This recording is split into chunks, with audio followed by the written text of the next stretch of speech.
คลิปนี้จะมาสอนวิธีสร้างภาพโดย AI เนาะก่อนอื่นหมดเราเข้าไปที่แอป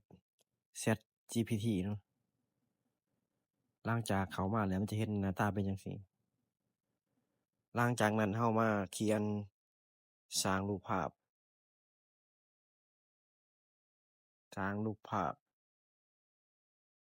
หลังจากนั้นเข้าไปที่ปุ่มบวก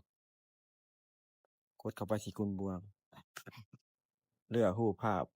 ที่เราต้องการเนาะเราก็สามารถเลือก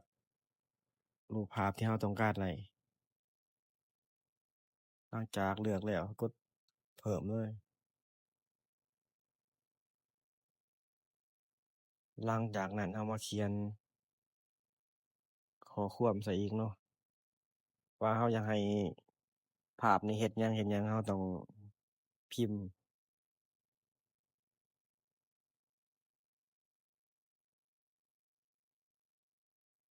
มือจับแก้วชาเขียว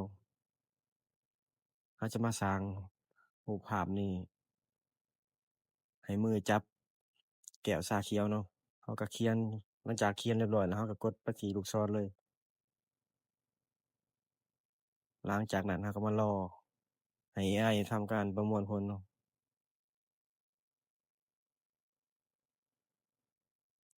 หลังจากสำเร็จแล้วมันก็จะเห็นขึ้นมาจะเห็นว่ามือจับแก้วชาเขียวเนาะก็เป็นการสำเร็จในการสร้างภาพโดย AI เนาะคลิปนี้ก็จบเพียงเท่านี้ขอขอบใจ